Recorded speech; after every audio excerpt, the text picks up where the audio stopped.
Hello बच्चों, तो अब हम डिस्कस करेंगे बहुत ही छोटा सा question. That is question number 20 from the chapter states of matter, जहां पे हमसे पूछा है what would be the SI unit. ठीक है, एसआई यूनिट के अकॉर्डिंग अगर आपको ये क्वांटिटी दी जाती है P V square by T, sorry P V square T square by N, तो इसके लिए एसआई यूनिट क्या निकल के आएंगी। तो बेसिकली आपको क्या फाइंड आउट करना है, डायमेंशन फाइंड आउट करनी है। आप लोगों को डायमेंशन फाइंड आउट करनी है इस क्वांटिटी की। तो इस क्वांटिटी को मैं पहले साइड में लिख लेती हूँ, P V square by T square divided by N.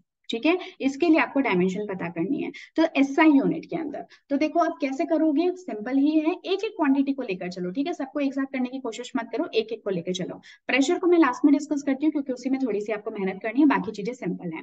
तो वॉल्यूम की अगर आप बात करो तो वॉल्यूम आप जानते हो कि इसको आप लेंथ के टर्म्स में कैसे डिफाइन करोगे। तो length into width into height होती है। ठीक है, ये सभी आप लोगों को पता है। अब लेंथ जो होता है उसको भी मीटर में शो करते हैं, विड्थ को भी मीटर में करते हैं, हाइट को भी मीटर में करते हैं। तो यहाँ पे क्या हो जाएगा, meter into meter into meter, जो कि ऑब्वियसली क्या हो गया, मीटर क्यूब हो गया। तो मीटर जो होती है वो लेंथ की एसआई यूनिट होती है, तो वॉल्यूम की मीटर क्यूब क्या हो जाएगी, एसआई यूनिट में इसकी फॉर्म आ जाएगी, इसकी यूनिट आ जाएगी। इसी तरह से टेम्परेचर की आप सभी को पता है, केल्विन जो है इसकी यूनिट होती है। नंबर ऑफ मोल्स की यानी कि अमाउंट ऑफ सब्सटेंस की बात करें तो नंबर ऑफ मोल्स जो है उनको हम मोल्स में ही करते हैं, और मोल को MOL करके लिखा जाता है। ठीक है, जब हम इसके यूनिट को लिखते हैं तो हम MOL करके लिखते हैं। तो देखो वॉल्यूम हो गया, टेम्परेचर हो गया और मोल्स हो गए। तो बचा क्या, अब बचा प्रेशर। तो प्रेशर जो होता है ना, आप सभी को पता है, pressure is equal to force by area.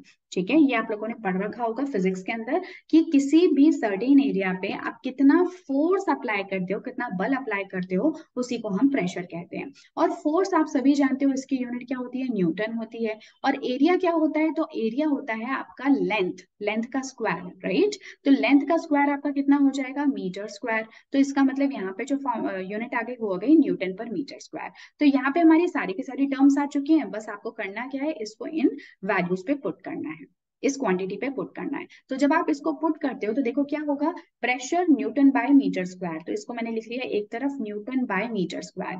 Next मेरा कौन है, वॉल्यूम का स्क्वायर है, साथ का साथ देखते जाओ, वॉल्यूम का स्क्वायर है। वॉल्यूम कितना था, मीटर क्यूब था, और इसका भी स्क्वायर कर दिया।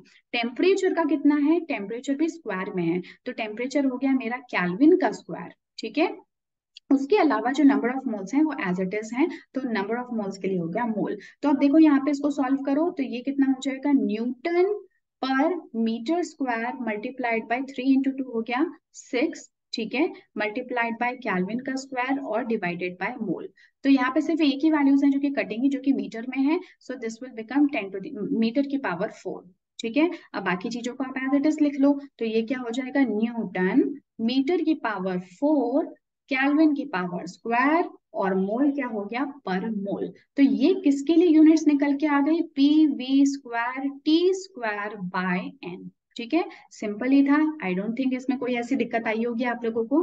अगेन इस तरह की चीजें हम लोग some basic concepts of chemistry में पढ़कर आ रहे हैं और वहां पे सॉल्व भी करके आ रहे हैं। तो अगर आपको डायमेंशंस में कहीं पे कोई दिक्कत होती है या यूनिट्स को समझने में, उनके कन्वर्जन में प्रॉब्लम होती है, तो प्लीज आप मुझे कॉमेंट सेक्शन में बताना, इसके ऊपर मैं एक अलग से डिटेल वीडियो बना दूंगी।